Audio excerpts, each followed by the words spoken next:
বন্ধুরা, ফেব্রুয়ারি মাস সাধারণত 28 দিনের হয়, কিন্তু প্রত্যেক 4 বছর পর পর ফেব্রুয়ারি মাসে আরও একটি দিন যুক্ত হয়, 29 দিন, যাকে বলা হয় লিপ ইয়ার এবং বাংলাতে বলা হয় অধিবর্ষ। 4 বছর পর পর এই দিনটি কোথা থেকে আসে, বিষয়টা একটু ব্যাখ্যা করবে? নমস্কার বন্ধুরা, আমাদের ক্ল্যাক ফ্যাক্টের চ্যানেলের তরফ থেকে লিপ ইয়ার বা অধিবর্ষ কেন দরকার আপনাদের সম্পূর্ণ বিস্তারিত জানাবো। বন্ধুরা, আমাদের গ্রহ পৃথিবী সূর্যকে প্রদক্ষিণ করতে 365 দিন সময় লাগে এবং সেই কারণেই 365 দিনকে এক সৌর বছর হিসেবে গণনা করা হয়। কিন্তু বন্ধুরা, আপনি কি জানেন প্রকৃতপক্ষে সূর্যকে পৃথিবীর প্রদক্ষিণ করতে কত সময় লাগে? 365 দিন 5 ঘন্টা 48 মিনিট 47 সেকেন্ড। এবং বন্ধুরা, সেই হিসেবেই আমরা প্রতি বছর কয়েক ঘন্টা কম হিসাব করি। প্রত্যেক 4 বছরে আমাদের হিসাব না ধরা এই বাড়তি সময়টুকু মিলে প্রায় একদিনের সমান হয় এবং 4 বছর পর পর একটি দিন বেশি হয়।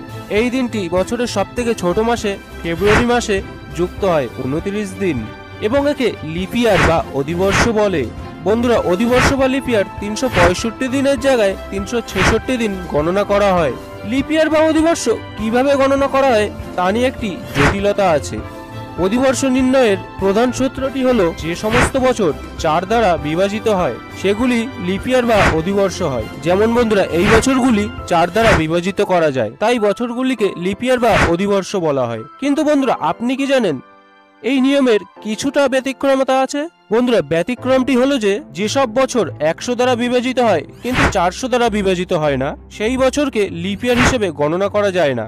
যেমন 1700 সাল, 1800 সাল ও 1900 সাল অধিবর্ষ ছিল না। আজ থেকে 76 বছর পরে বন্ধুরা 2100 সালেও 100 দিয়ে বিভাজ্য হলেও তা 400 দিয়ে বিভাজ্য না হওয়ার কারণে ওই বছরটি অধিবর্ষ হবে না। কারণ হলো পৃথিবীর সূর্যকে প্রদক্ষিণ করতে প্রকৃত যে সময় নেয় সেই সময় অনুযায়ী প্রতি 4 বছর পর পর একটি দিন বেশি গণনা করলে কিছুটা সময় বাড়তি থেকে যায়।